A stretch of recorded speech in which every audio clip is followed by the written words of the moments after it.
आजकल देखने में आता है, बुरा मत मानना, आजकल देखने में आता है कि पहले व्यक्ति विरक्त वेश लेकर फिर अभ्यास करता है।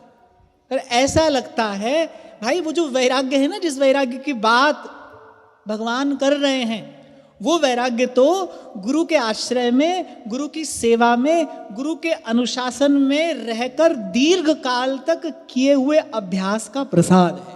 वो ग्रहण नहीं किया जाता, कहीं से उठाकर ओढ़ा नहीं जाता। दीर्घ काल तक ऐसी भक्ति करे, बहुकाल, दीर्घ काल तक, जब गुरु की आज्ञा में, गुरु के अनुशासन में, गुरु की सन्निधि में रहकर जब अभ्यास किया जाता है, उस अभ्यास का परिणाम क्या होता है? उपरति धर्म ते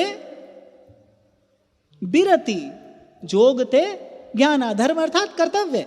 अब अगर आप साधक हो तो कर्तव्य क्या है? गुरु की आज्ञा में रहना एक कर्तव्य है। यदि हम अपने आप को साधक कहते हैं, हम अपने आप को उपासक कहते हैं, भक्त तो नहीं कहना चाहिए, कहते हैं तो भूल करते हैं, पर यदि हम अपने आप को साधक कहते हैं तो फिर कर्तव्य क्या है? गुरु की आज्ञा में रहना, गुरु के अनुशासन में रहना, ये कर्तव्य है। और धर्म का बिना मिलावट का अगर कोई अर्थ है, धर्म शब्द का मिलावट से रहित अगर कोई अर्थ है, शुद्ध अर्थ है, सटीक अर्थ है, तो वो कर्तव्य ही तो है, कर्तव्य पालन।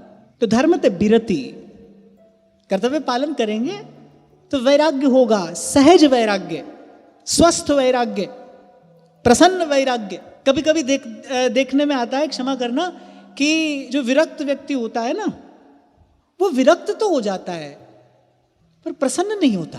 तो इसलिए ऐसे लगता है कि जैसे ये वैराग्य बोझ हो गया है, ओढ़ा हुआ होगा तो बोझ हो जाएगा।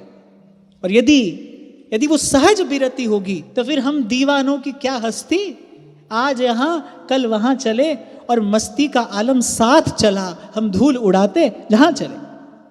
संसार से उपरत होकर, संसार के सब विषयों से बिरत होकर, सच्चिदानंद की अनुभूति हृदय में लेकर, मैंने आरंभ में स्मरण किया, श्री गुरु नानक देव जी महाराज पूरे विश्व की यात्रा पर निकलते हैं और जिस गली में जाते हैं यही कहते हुए जाते हैं, सुख पाया,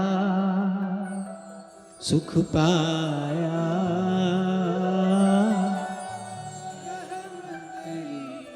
सुख पाया, मेहरबान, मेहरबान,